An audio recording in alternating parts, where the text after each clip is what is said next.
सुप्रभात बच्चों, कैसे हैं आप सब। आशा है आप सब अच्छे होंगे, स्वस्थ होंगे। मैं मंजू यादव, आपके हिंदी विषय की अध्यापिका। बच्चों, जैसा कि आप सभी को ज्ञात है, पूर्व कक्षा में हम हमारी हिंदी रीडर के पाठ 9 लाइव टेलीकास्ट का अध्ययन कर रहे थे। आज की कक्षा में हम इसी पाठ को और आगे बढ़ाते हैं। तो चलिए शुरुआत करते हैं। बच्चों, कहानी को आगे बढ़ाने से पहले हम पूर्व कक्षा में पढ़े गए भाग का दोहरान कार्य करेंगे। आप सभी जानते हैं, इस कहानी के जरिए हमें पता चलेगा कि इंटरनेट एवं सूचना प्रौद्योगिकी का हमारे जीवन में कितना महत्व है।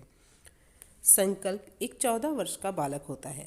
संकल्प जब कभी टेलीविज़न देखता, उसके हाथ का रिमोट समाचार चैनलों के नंबर घुमाता रहता।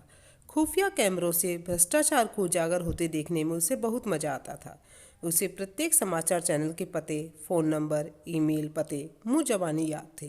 यानी कि उसे बहुत शौक था यह सब देखने का। वह हमेशा टेलीविज़न पे क्या देखता था? समाचार चैनलों को देखता था। संकल्प की मौसी जयपुर में रहती है। उनके इकलौते बेटे की शादी थी और घर के सभी लोगों का वहाँ जाना जरूरी था। लेकिन संकल्प वहाँ नहीं जा पा रहा था क्योंकि उसके गणित की परीक्षा होने वाली थी। उसने अपनी मम्मी पापा से कह दिया वह अकेले रह लेगा, 2 दिन की ही तो बात है। घर वालों के जाने के बाद संकल्प ने सभी खिड़की दरवाजे अच्छे से बंद किए और अपने कमरे में पढ़ने बैठ गया।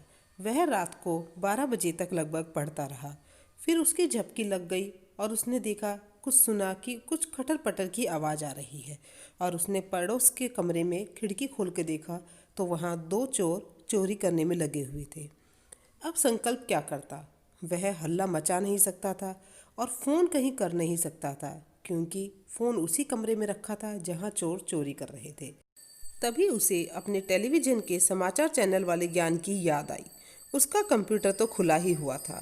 उसने तत्काल एक ईमेल टाइप किया और ईमेल में क्या लिखा? मैं एक 14 साल का बच्चा हूँ और इस समय घर पर अकेला हूँ। मेरे घर में चोर घुस आए हैं। फ़ोन कर नहीं सकता, हल्ला मैं मचा नहीं सकता। यदि आप मेरी मदद करें और पुलिस को सूचित करें तो कृपा होगी। मेरा पता है B 458 एकता गार्डन। संकल्प ने यह ईमेल सभी समाचार चैनलों को भेज दिया। उसे किसी सहायता का इंतजार था। धीरे धीरे समय बीतता गया लेकिन कोई भी उसकी सहायता के लिए नहीं आया। संकल्प को लग रहा था कि अब तो अगर चोर उसके कमरे में आ गए तो वे उसे भी कुछ ना कुछ नुकसान जरूर पहुंचाएंगे। उधर संकल्प के मम्मी पापा जहां शादी में गए थे वहां कुछ बच्चे देर रात तक टीवी देख रहे थे। अचानक फिल्म रुक गई और टीवी पर उद्घोषक का चेहरा उभरा। उसने दर्शकों को अभिवादन करने के बाद कहा, हमारी कैमरा टीम इस समय एक विशेष अभियान पर है। हम पहले आपको उस अभियान का लाइव टेलीकास्ट अर्थात सीधा प्रसारण दिखाते हैं। फिल्म का शेष भाग उसके बाद दिखाया जाएगा। और इसी के साथ स्क्रीन पर संकल्प के घर के बाहरी हिस्से का दृश्य उभरा। घर के बाहर हाथ में माइक पकड़े एक संवाददाता खड़ी हुई थी। उसने माइक पर धीमे स्वर में कहा, दोस्तों, आज हम लोग आपको जो कार्यक्रम दिखाने जा रहे हैं वैसा कार्यक्रम आज से पहले दुनिया के किसी भी देश में नहीं दिखाया गया। इस समय इस घर के मालिक शहर से बाहर गए हुए हैं और घर में इस समय कुछ खास मेहमान बिन बुलाए घुस आए हैं। तो आइए देखते हैं कि हमारी और हमारे साथी न्यूज़ चैनलों की टीमें इन मेहमानों का कैसा स्वागत करती है। तो बच्चों, आपने देखा किस प्रकार से 2 चोर संकल्प के घर में घुस आए थे और चोरी करने का प्रयास कर रहे थे। और संकल्प ने जो ईमेल लिखा था उस ईमेल को मिलते ही समाचार चैनल की टीम पुलिस को लेकर के वहां पहुंच जाती है। अब आगे देखते हैं कि उन चोरों का क्या होता है और वो कुछ चोरी करके भाग पाते हैं या नहीं पाते। तो चलिए आगे का भाग को शुरू करते हैं। इतना कहकर वह संवाददाता कैमरे के सामने से हट गई। टीवी पर एक बार फिर संकल्प के घर का दृश्य दिखाई देने लगा। संकल्प की मौसी के लड़के मानस ने उस घर को पहचान लिया था। वह दौड़ता हुआ दूसरे कमरे में मेहमानों के साथ बात कर रहे संकल्प के पापा के पास पहुंचा और हाँफते हुए बोला, मौसा जी, टीवी पर आपके घर का सीन दिखाया जा रहा है। बेटा, वो किसी और का घर होगा। मेरे घर में आज तक कोई शूटिंग नहीं हुई है, संकल्प के पापा ने हंसते हुए कहा। नहीं मौसा जी, वो आपका ही घर है। टीवी वालों ने बताया है, वे वहाँ का लाइव टेलीकास्ट दिखाने जा रहे हैं।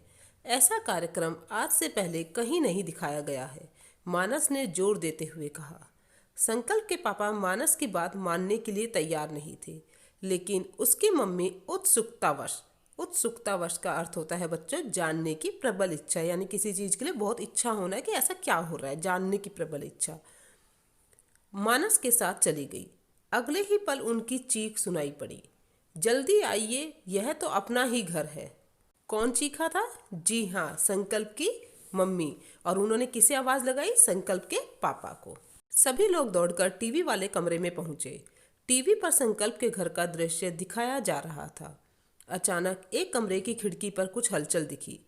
अगले ही पल कैमरा उस खिड़की पर टिक गया और वहां का दृश्य बिल्कुल साफ दिखाई पड़ने लगा। खुली हुई खिड़की से एक व्यक्ति ने सिर निकालकर इधर उधर झांका। चारों ओर छाई शांति को देख वह इत्मीनान से बाहर निकल आया। बच्चों, इत्मीनान शब्द का अर्थ मैंने कल भी आपको बताया था, आराम से। इत्मीनान से बाहर निकल आया। अगले ही पल खिड़की पर दूसरे व्यक्ति का चेहरा दिखाई पड़ने लगा। उसने एक एक करके गठरियां बाहर खड़े व्यक्ति को पकड़ाना शुरू किया। अरे, ये तो चोर हैं, मेरा पूरा घर लूट कर लिए जा रहे हैं। और ये टीवी वाले चोरों को पकड़ने की बजाय चोरी का लाइव टेलीकास्ट कर रहे हैं। संकल्प के पापा गुस्से में मुट्ठियां भींचते हुए चीख पड़े जब उन्होंने देखा कि चोर उनके घर से चोरी करते हुए निकल रहे हैं और टीवी वाले क्या कर रहे हैं, उसके चोरी का लाइव टेलीकास्ट दिखा रहे हैं, जबकि चोरों को पकड़ नहीं रहे। हाय, जल्दी से पुलिस को फोन करो, वरना ये चोर सब कुछ लेकर चंपत हो जाएंगे, संकल्प की मम्मी रोते हुए बोली। संकल्प के पापा ने टेलीफोन के रिसीवर को उठाया ही था कि वह आकर रोते हुए बोली, पहले मेरे बेटे के बारे में पता कीजिए, वो ठीक है ना? कौन बोली? संकल्प की मम्मी बोली। संकल्प के पापा ने अपने घर का नंबर मिलाने से पहले एक बार टीवी की तरफ देखा तो चौंक पड़े। खिड़की से उतरने के बाद दोनों चोरों ने गठरियां उठाई ही थी कि बाहरी दीवार के पीछे छिपे कई कैमरामैन और संवाददाताओं ने उन दोनों को घेर लिया। श्रीमान जी, हमारे दर्शक यह जानने के लिए बेकरार हैं कि आप दोनों ने इस घर में किस किस सामान की चोरी की है। क्या आप लोग अपनी गठरियों को खोलकर हमारे दर्शकों को दिखाना पसंद करेंगे? एक संवाददाता ने अपना माइक एक चोर के मुंह के सामने करते हुए पूछा। सर, क्या आप लोग अकेले ही ऑपरेट करते हैं? ऑपरेट का अर्थ होता है काम करना, कि क्या आप लोग अकेले ही काम करते हैं या आपका कोई नेटवर्क है, यानी सूचना जाल है। एक अन्य चैनल के संवाददाता ने अपना प्रश्न दाग दिया। दोनों चोर जैसे ही पकड़े गए, सभी संवाददाताओं ने अपने अपने प्रश्न उनके सामने रख दिए। कोई क्या कह रहा था? कोई यह कह रहा था कि तुमने किस किस सामान की चोरी की है, अपनी गठरियों को क्या हमें दिखाना पसंद करेंगे, या उनने क्या पूछा कि आप लोग अकेले ही यह काम करते हैं या कोई और भी आपके साथ ये सब काम करता है। सर, क्या आप लोग सिर्फ चोरियां ही करते हैं या फिर डाके वगैरह भी डालते हैं? पीछे खड़े एक संवाददाता ने पूछा। सर, पहले आप हमारे दर्शकों को यह बताइए कि चोरी जैसे महान कार्य करने की प्रेरणा आपको कहाँ से मिली? एक महिला संवाददाता ने आगे बढ़ते हुए पूछा। इतने सारे लोगों को देखकर चोर पहले ही हक्का बक्का हो गए थे। हक्का बक्का, बच्चों, हक्का बक्का होना एक मुहावरा है और इसका अर्थ होता है चकित होना या अचंभित होना। ऊपर से प्रश्नों की बौछार ने तो उनके होश उड़ा दिए। होश उड़ा दिए भी एक मुहावरा है जिसका अर्थ होता है घबरा जाना। अपनी अपनी गठरियां फेंककर दोनों वहां से भाग लिए।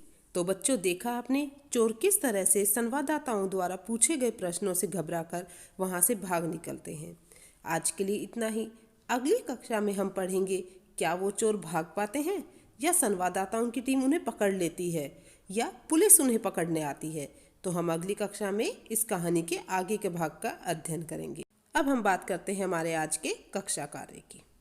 कक्षा कार्य में आप सबसे पहले ऊपर दिनांक लिखेंगे 26/11/2020, पाठ 9, लाइव टेलीकास्ट कक्षा कार्य। कक्षा कार्य में हम आज के भाग से पढ़े हुए से कुछ मौखिक प्रश्न उत्तर करेंगे। संकल्प के घर में किस तरह के खास मेहमान आ गए थे? उत्तर, चोर जैसे खास मेहमान आ गए थे। प्रश्न संख्या 2, संकल्प के पापा मानस की कौन सी बात नहीं मानना चाह रहे थे? उत्तर, संकल्प के पापा मानस की यह बात कि टीवी पर आपके घर का सीन दिखाया जा रहा है मानने को तैयार नहीं थे। फिर संकल्प के पापा को गुस्सा क्यों आया? संकल्प के पापा को गुस्सा इसलिए आया क्योंकि टीवी चैनल वाले चोरों को पकड़ने की बजाय चोरी का लाइव टेलीकास्ट कर रहे थे। प्रश्न संख्या 4, चोरों से संवाददाताओं ने क्या क्या प्रश्न किए? संवाददाताओं ने चोरों से पूछा कि आप सिर्फ चोरियां ही करते हैं या डाके वगैरह भी डालते हैं, और चोरी जैसे महान कार्य करने की प्रेरणा आपको कहाँ से मिली? अब हम करेंगे शब्द कौशल। प्रश्न संख्या 1, नीचे दिए गए शब्दों के मानक हिंदी पर्याय लिखिए। यानी जो नीचे शब्द दिए गए हैं हमें उनके हिंदी में ही अर्थ लिखने हैं। 1, सालाना, वार्षिक। इम्तिहान, परीक्षा। जरूरी, आवश्यक। अंदाजा, अनुमान। कोशिश, प्रयास। मेहमान, अतिथि। इत्मीनान, तसल्ली। दुनिया, जगत। मदद, सहायता। काफ़ी, पर्याप्त। प्रश्न संख्या 2, दो पर्यायवाची शब्द लिखिए। बच्चा, बालक, शिशु। कोशिश, प्रयत्न, प्रयास। दुनिया, जग, जगत। मेहमान, अतिथि, पावना। प्रश्न संख्या 3, विलोम शब्द लिखिए। विशेष, साधारण। आज, कल। प्रश्न, उत्तर, महान, निम्न या तुच्छ। तो बच्चों, इस प्रकार आप अपना कक्षा कार्य साफ एवं सुंदर लिखाई में करेंगे। आज के लिए इतना ही। अगली कक्षा में हम इस कहानी के आगे के भाग का अध्ययन करेंगे। तब तक के लिए धन्यवाद।